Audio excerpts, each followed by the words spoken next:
အားလုံးပဲမင်္ဂလာပါခင်ဗျာ UK Match Day ရဲ့ Facebook နဲ့ YouTube Channel တွေကနေကြိုဆိုပါတယ်ဒီကနေ့ကျွန်တော်တင်ဆက်ပေးခြင်းတဲ့အကြောင်းအရာကလာမယ့်ရက်ပိုင်းအတွင်းမှာပဲ Coppa Italia လို့ခေါ်တဲ့အီတလီရဲ့ဘောလုံးပြိုင်ပွဲတစ်ခုဖြစ်တဲ့ရှုံးထွက်ဖလားပြိုင်ပွဲရဲ့ Semi Final ပွဲစဉ်တွေကစားမယ်ဆိုတော့ Coppa Italia ပြိုင်ပွဲကဘယ်လိုပုံစံမျိုးလဲဘလို့ကျင်းပခဲ့တာလဲဘလို့အသင်းတွေကအောင်မြင်မှုတွေရှိခဲ့ပြီးဘလို့ပုံစံမျိုးတွေဖြစ်နေလဲဆိုတဲ့အကြောင်းတွေကိုအဓိကတင်ဆက်ပေးမှာပါဆိုတော့လက်ရှိအီတလီဘောလုံးလောကမှာပြိုင်ပွဲက2ခုပဲရှိပါတယ်ကိုပါအီတာလီယာရဲ့စီးရီးပြိုင်ပွဲရဲ့ပြီးတော့မှရာသီဖွင့်မှာအဲ့ဒီကလပ်2ခုကနေအဲ့ပြိုင်ပွဲတစ်ခုကချန်ပီယံဖြစ်တဲ့နှစ်သင်းစုံတွေ့တဲ့အီတလီစီပါဖလားဆိုတဲ့ဖလား3လုံးနဲ့ရှင်ပြိုင်ရတယ်ကိုပါအီတာလီယာကိုကြည့်မယ်ဆိုရင်ကျွန်တော်တို့ကိုပါအီတာလီယာပြိုင်ပွဲတွေကိုတကယ်တမ်းစတင်ကျင်းပလာခဲ့တာ1922ခုနှစ်တည်းကပါလာလီဂါပြိုင်ပွဲထက်တောင်စိုးသေးတယ်ကိုပါအီတာလီယာပြိုင်ပွဲကိုကျင်းပခဲ့တာအခုဆိုရင်တက်တန်းအပြင်68နှစ်ရှိပြီ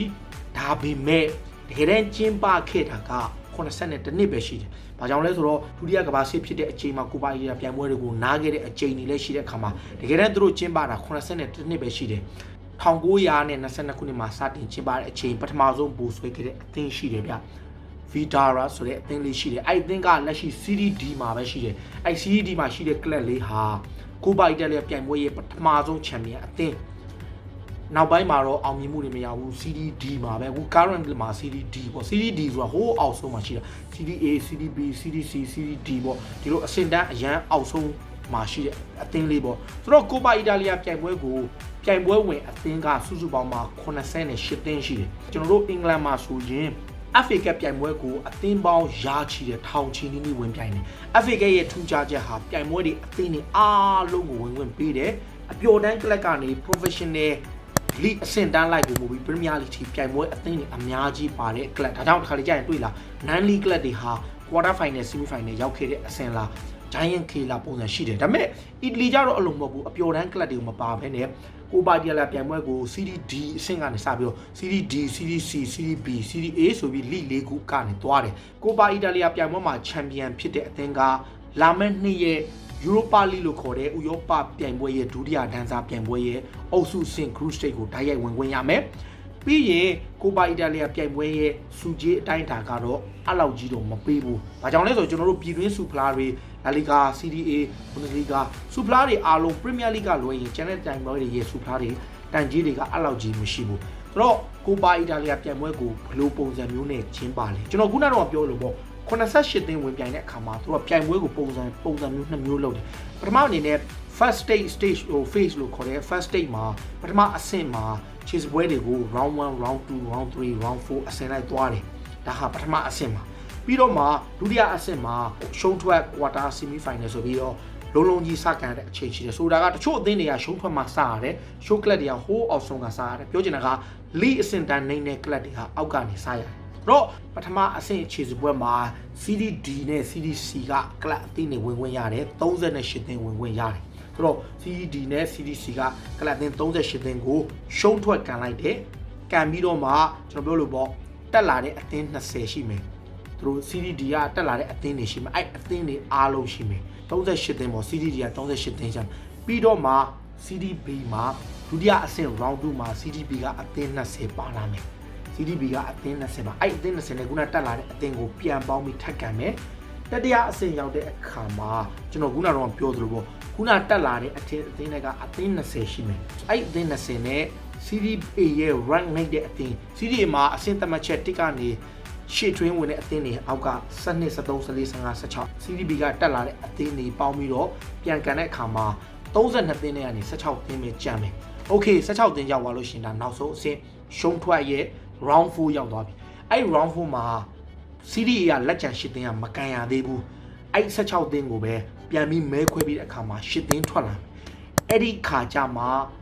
ဒီရှုံးထွက်အဆင့်16သင်းမှာ Serie A ကဆရာကြီး8သင်းဝင်လာမယ် Juventus တို့ပြီးတော့မှ Lazio တို့ Inter Milan တို့ AC Milan တို့ Napoli တို့ Roma တို့ဒီလိုအသင်းတွေရဲ့အပြင် Atlanta တို့ပါတော့အဲ့အသင်းတွေနဲ့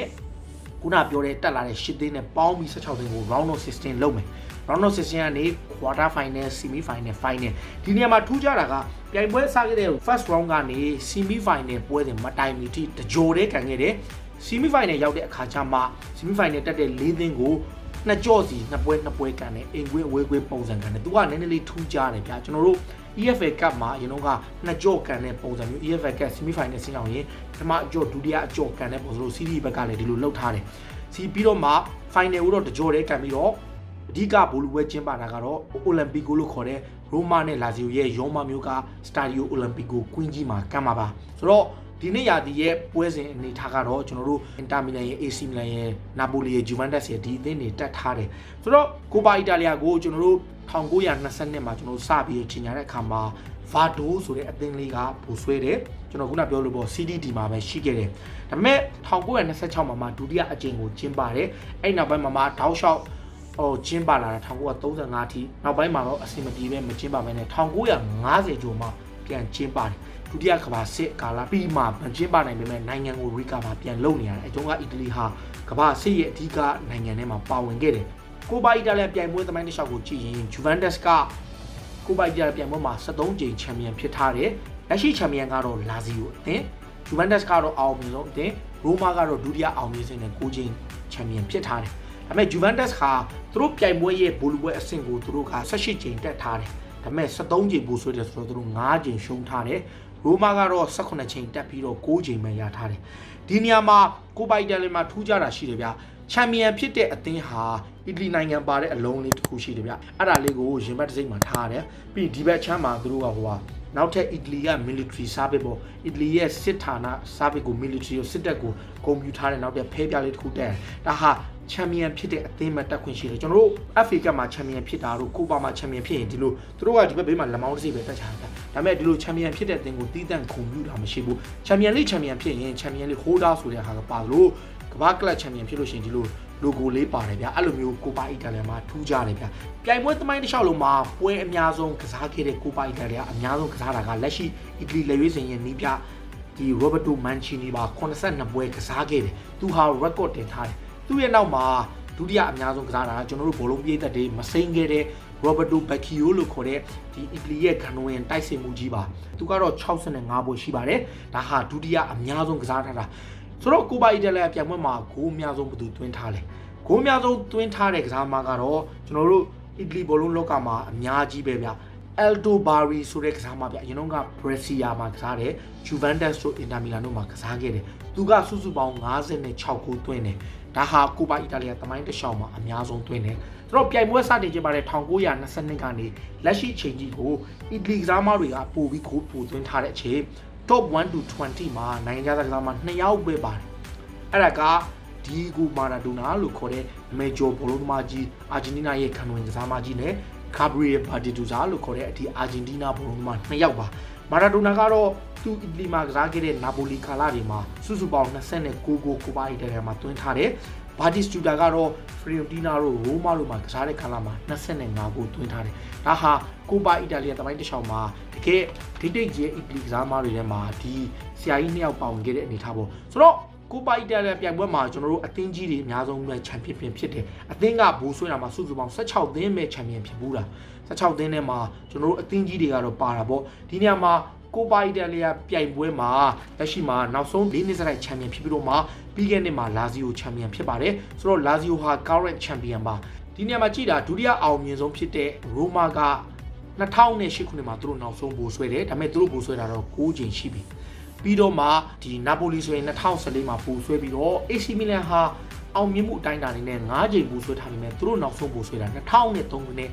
ချန်ပီယံဖလားရခဲ့တဲ့ချန်ပီယံလိဖလားနဲ့ပူးတွဲရခဲ့တဲ့နှစ်မှာနောက်ဆုံးပို့ဆွဲခဲ့တယ်ဆိုတော့တော်ကိုကြပြီအင်တာမီလန်ဆိုရင်ကိုပါအီတာလီဖလားကို2011ခုနှစ်မှာပို့ဆွဲတယ်ဆိုတော့သူတို့အနေနဲ့တော်လေးကိုကြပြီဗျဆိုတော့ကျွန်တော်တို့ကိုပါအီတာလီသမိုင်းကိုကြည့်ရင် Juventus ကတော့73ချိန်ပို့ဆွဲတယ်ရိုမာက9ချိန်နဲ့ဒုတိယအများဆုံးရထားပါတယ်ပြီးတော့မှအင်တာမီလန်တို့လာဇီယိုတို့က9ချိန်ဒီပို့ဆွဲပြီးတော့ဖရီယိုတီနာက6ချိန်ပို့ဆွဲထားတယ်ကျွန်တော်တို့ပြောတဲ့တိုရီနိုတို့ AC မီလန်တို့ပြီးတော့မှဒါပိုလီတို့က9ချိန်ပို့ဆွဲထားတယ်ဒါကကိုပါအီတာလီပြိုင်ပွဲပေါ့ကိုပါအီတာလီပြိုင်ပွဲကိုဒီတစ်ပတ်မှာပြန်စတော့မယ်ပြန်စတဲ့အခါမှာဒီကပြိုင်ပွဲကနေပို့ဆွဲတဲ့အသင်းနဲ့စီးရီးချန်ပီယံအသင်းကလာမနေ့ရဲ့အီတလီစူပါဖလားပြိုင်ပွဲကို bonus အနေနဲ့ရှင်ပြိုင်ရမှာပါဒီပြိုင်ပွဲကိုတော့အများအပြားဆော်ဒီအာရေဗီးယားတို့ကာတာတို့အာရှနိုင်ငံကတရုတ်နိုင်ငံတွေမှာကျင်းပလေရှိပါတယ်ဆိုတော့ဒီနေ့ကိုပါအီတာလီဖလားမှာဘယ်သူပို့ဆွဲနိုင်မလဲ